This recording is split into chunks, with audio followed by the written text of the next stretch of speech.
ऊंट चला। ऊंट का मतलब होता है बच्चों, आपने ऊंट की कभी सवारी की है या आपने कभी ऊंट देखा है आज तक? ऊंट कैसा होता है?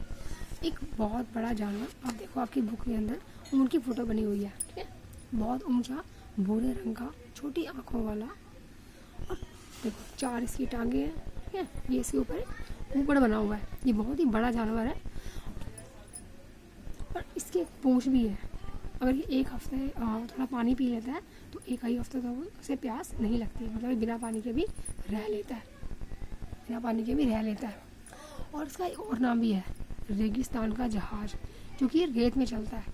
और कोई जानवर नहीं चल सकता, लेकिन ये रेत के अंदर भी चल लेता है, तो उसे रेगिस्तान का जहाज भी कहते हैं।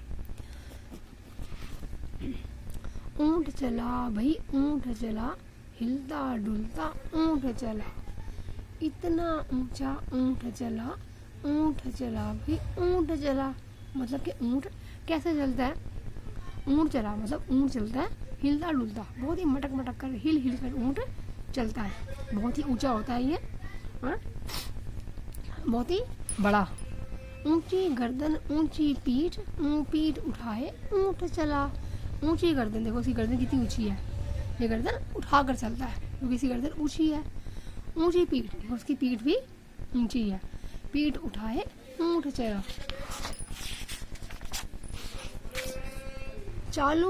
बालू है तो होने दो, बोझ ऊंट को ढोने दो। बालू मतलब रेत, मतलब अगर रेत भी है तो होने दो, ये रेत के ऊपर भी चल लेता है। बोझ ऊंट को ढोने दो, ऊंट को बोझ, जो उसके ऊपर बोझ है, ढोने दो, मतलब वो बोझ ढो लेता है और रेत में भी चल लेता है।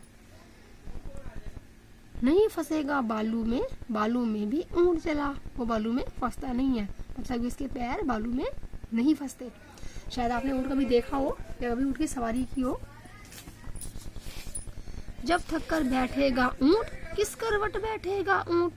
जब वो थक कर बैठेगा तो वो किस करवट बैठेगा, मतलब इस तरफ बैठेगा, राइट साइड या लेफ्ट साइड, किस साइड बैठेगा वो ऊंट। बता सकेगा कौन भला ऊंट चला भाई ऊंट चला। कौन बता सकता है ये कि वो किस करवट बैठता है? जब ऊंट चल चल के थक जाता है तो वो बैठ जाता है, जैसे हम भी बैठ जाते हैं थक के, काम करके थकते हैं तो बैठते हैं ना, वैसे ही ऊंट भी बैठता है। लेकिन वो किस करवट बैठेगा ये कौन बता सकता है? कुछ ऊंट ऊंचा, कुछ ऊंच ऊंची, कुछ ऊंचे ऊंट की पीठ ऊंची। जल्दी जल्दी बोलकर देखो, जीभ लड़खड़ा गई ना। कैसी लगी कविता? अब इस कविता को अपने मन से नाम दो, ऊपर दी गई जगह में लिख भी दो। इसको क्या नाम दे हम? ऊंचा ऊंट। ऊंट रेगिस्तान में ज्यादा मिलते हैं। नीचे 2 चित्र बने हैं, सही जगह पर ऊंट का चित्र बनाओ। हम कहाँ पर ऊंट का चित्र बनाएंगे? इस जगह पर, क्योंकि यहाँ पे बालू है, ये रेगिस्तान में बालू है, यहाँ पर ऊंट चलता है।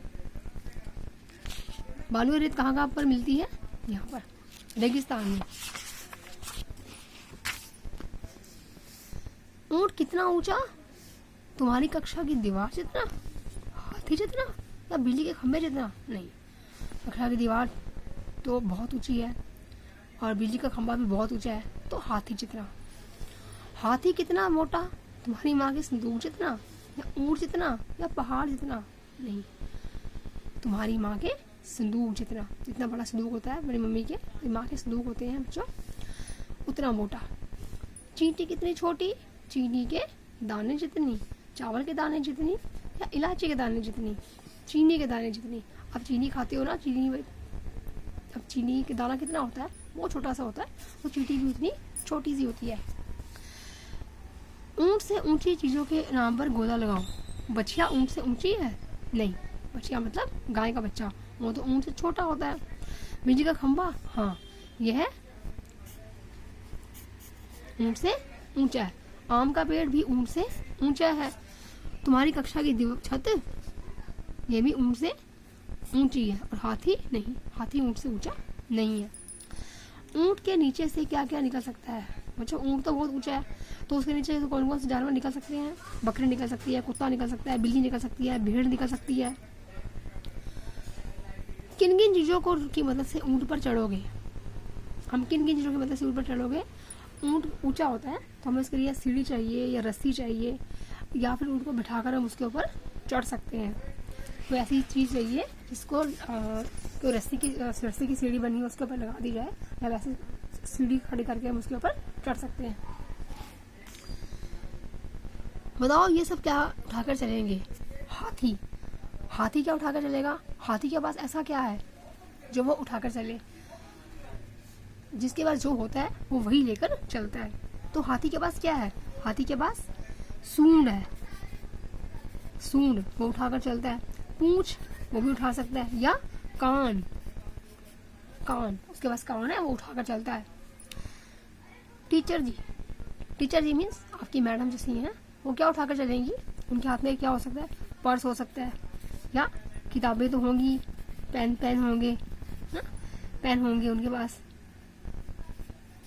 पेन होंगे। पिताजी के पास क्या होगा? पिताजी के पास कोट हो सकता है ना, तो कोट हो सकता है, बैग हो सकता है उनके पास, और क्या हो सकता है उनके पास? कोट हो सकता है, बैग हो सकता है, और कोई फाइलें हो सकती है उनके पास। शेर के पास क्या होगा? शेर के पास भी कान होंगे, ठीक है, पूंछ होगी, पीठ, शेर की पीठ ऊंची होती है तो वो पीठ उठाकर चलेगा। अब दादाजी के पास क्या होगा? दादाजी के पास आपके दादाजी के पास क्या है बच्चों? आप देखते हो ना, दादाजी के पास क्या होता है? छतरी होती है, छतरी और छड़ी होती है। और क्या होता है उनके पास? छतरी होती है, छड़ी होती है, चश्मा होता है उनके पास, ठीक है। जिसके पास जो होता है वो वही लेकर चलता है, या जिस चीज़ की उसे जरूरत होती है वो लेकर चलता है। अब देखो, आप नीचे कुछ शब्द लिखे हैं, इन्हें बोलकर देखो। अब मिलते जुलते शब्दों को सही खानों में लिखो। झूठ, सूट, भला, धस, हंस, तब, कब, गला, आलू, चालू। ऊंट के नीचे झूठ, झूठ के साथ कौन सा वर्ड मैच कर रहा है? कौन सा शब्द? Suit, suit. अगर हम और वर्ड लिख दें तो लूट, बालू, चालू, और आलू, और भालू भी लिख सकते हैं हम, भालू। फस, धस, हंस, चला, चला के साथ भला, गला, मला, मला।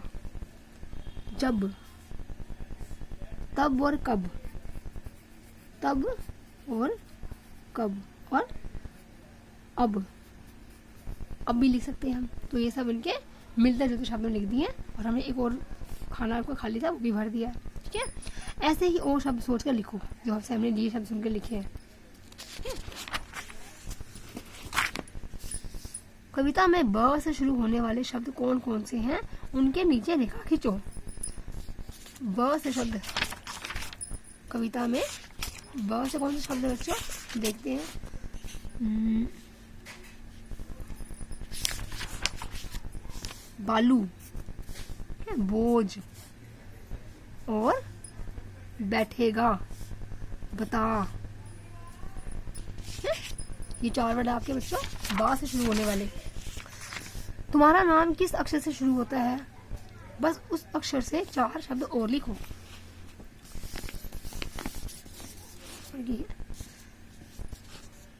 आपका नाम आ से शुरू होता है, या ग से, या म से, या त से, तो आप उनसे और शब्द लिखिए। जैसे मेरा नाम माँ से शुरू होता है तो माला,